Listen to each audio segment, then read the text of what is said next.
Kansas City's cost of living might just surprise you in 2025. Just this past month, I helped a family move here from California, and guess what? They're saving over $4,000 a month on their mortgage alone. Now, I know what you're thinking.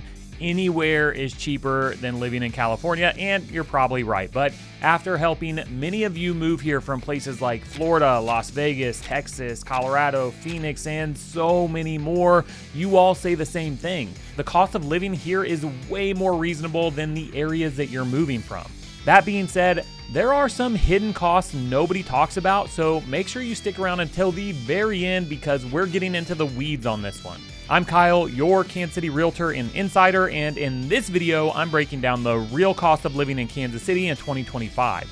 Not just housing, we're talking groceries, utilities, entertainment, and everything you need to know. Whether you're thinking of moving here or you already call Kansas City home, you won't want to miss these updates. Let's dive in. Now, before we get into the specifics, get this. Kansas City's overall cost of living is 6.7% lower than the national average. That's huge. But let's translate that into real savings. Whether you're renting, buying, or just managing everyday expenses, you're likely to keep more of your hard-earned money right where it belongs, in your pocket.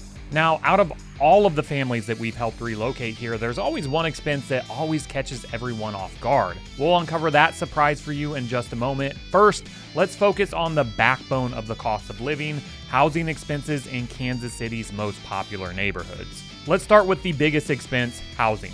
The median home price in Kansas City is sitting around $300,000, which is 30% lower than the national average, but let's unpack what that really means. In popular areas like Overland Park and Brookside, for example, that median price doesn't stretch too far. Now, just south of Brookside and Waldo, where I live and am currently serving as the honorary mayor, $300,000 can actually get you a solid 3-bed, 2-bath starter home. Now, the one thing about these homes is they have loads of character with original hardwoods, cozy front porches, and tree-lined streets. I absolutely love living here.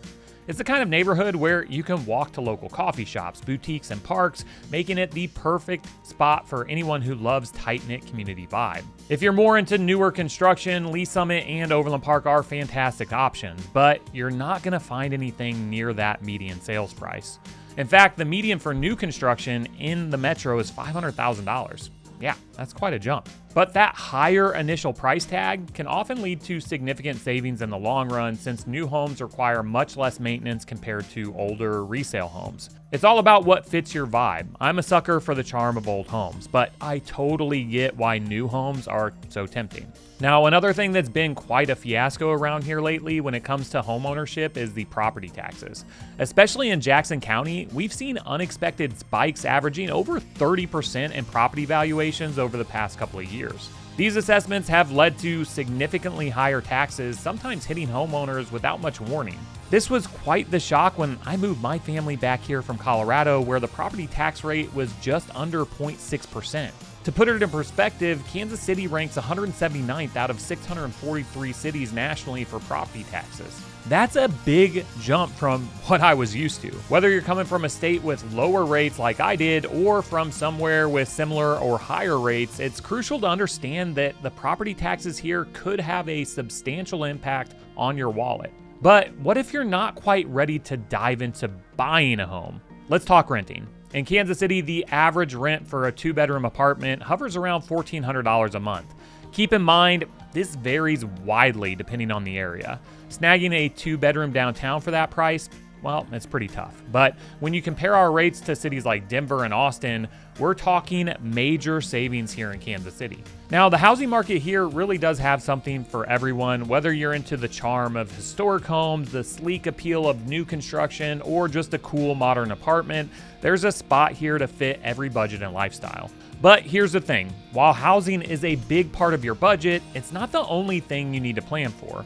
Wait until you see how much you'll spend on utilities, especially with Kansas City's unique weather patterns. Now, here's a little tidbit about KC that often catches people off guard.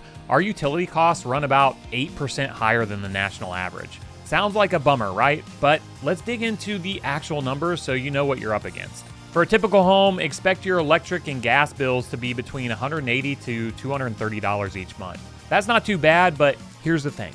Kansas City's weather can really throw your bills for a loop.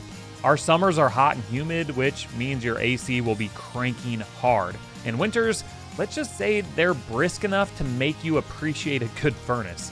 I mean, during last month's polar vortex, my gas bill shot up to over $300. But flip to summer and it's my electric bill that spikes while my gas drops to almost nothing. Meanwhile, water and trash services can vary a bit depending on which part of the metro you land in, averaging between $50 to $120 a month. Now, if you're in KC-Mo, expect to pay a little more. Why? Because the EPA has mandated a massive investment, literally billions, into the sewer system.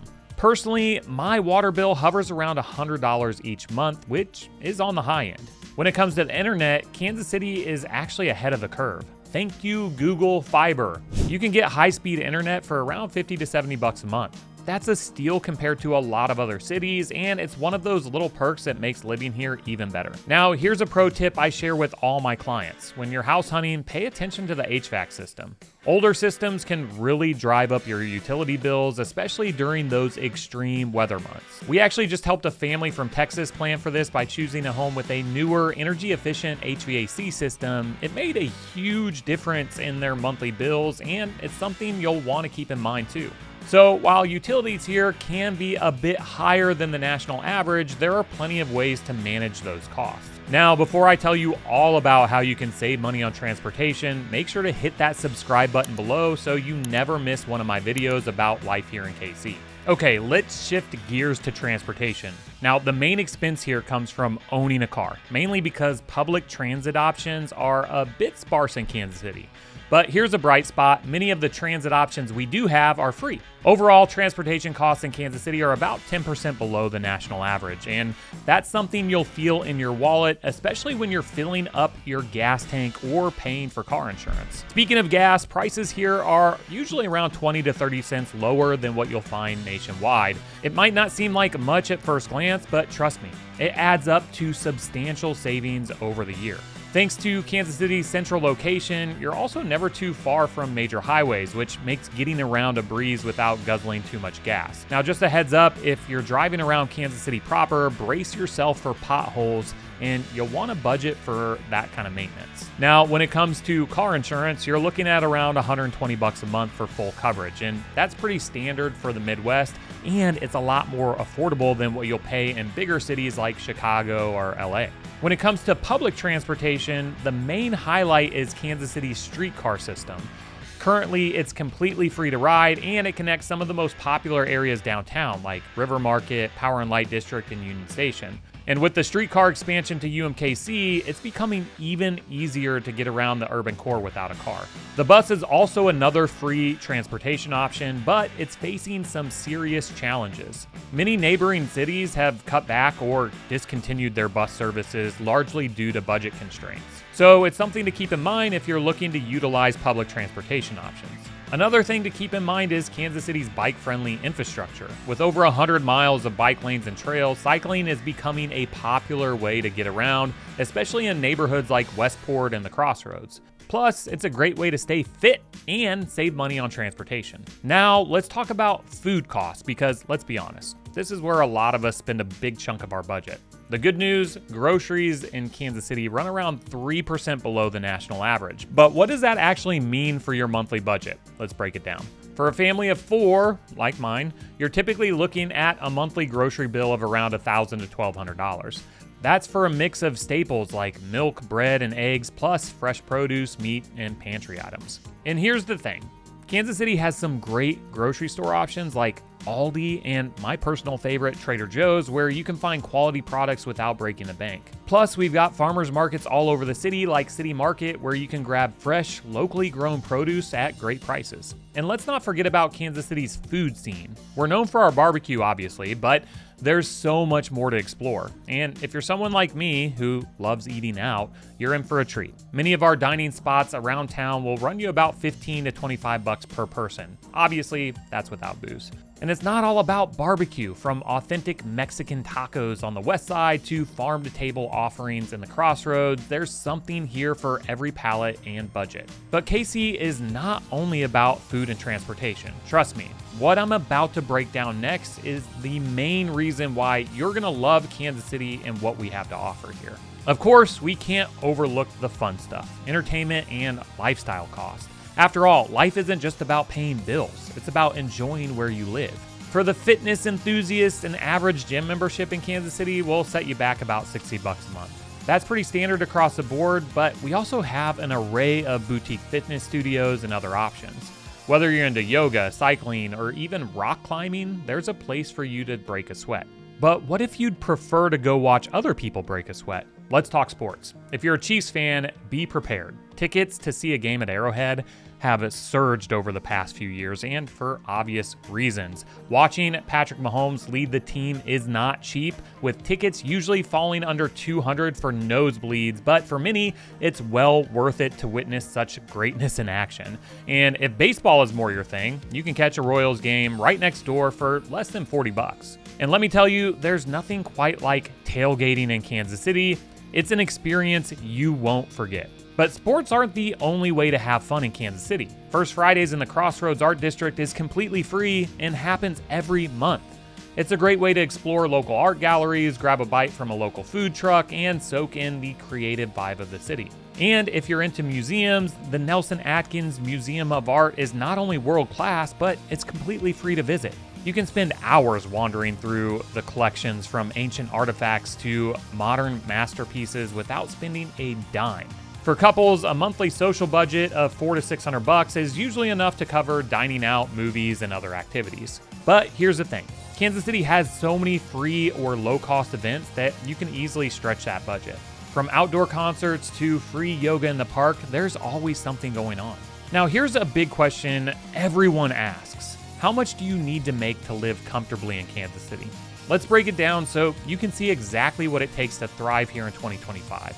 For a single adult, you're looking at about $52,000 before taxes to live comfortably. That breaks down to roughly $4,300 a month and should cover housing, utilities, groceries, and transportation, and still leave some room for fun. If you've got a family of 4, you'll want to aim for around $85,000 a year before taxes. That's about $7,000 a month, which should comfortably cover all the essentials, mortgage or rent, utilities, groceries, childcare, and even some savings. But here's the thing though, many of our clients who move here from bigger cities find that they can save significantly more in Kansas City. One family I recently worked with came from Seattle and they were able to cut their monthly expenses by almost $2,000 a month just moving to Kansas City. That's money they can now put towards savings, vacations, or even upgrading their home. Another thing to keep in mind is the job market. Kansas City is home to a growing tech scene, healthcare industry, and manufacturing sector, which means there are plenty of opportunities to earn a good living. You know, when I step back and look at everything Kansas City has to offer, from our world-class barbecue to the Chiefs dynasty to our incredible art scene and booming job market, it's no wonder so many people are choosing to call Kansas City home. And when you combine all of that with the affordable cost of living, it's easy to see why this city is such a great place to live. So whether you want to call KC home or you already live here but are looking for a new house in the area, my team and I help folks like you buy, sell, relocate, and invest throughout Kansas City every single day. We'd love to show you around or answer any questions you might have about the area. Just shoot us an email at info@movingtokc.net. And hey, if you want to stay up to date with all the developments and everything happening in Kansas City between real estate and things to do, make sure to hit that subscribe button and follow us on Instagram. I'm posting new videos every week about eating, sleeping, living, and playing right here in Kansas City. Before you go, if you enjoyed this video, check out this next one here. It's a complete guide, deep dive into the best neighborhoods to call home in 2025. Thanks for watching, and I'll see you on the next video.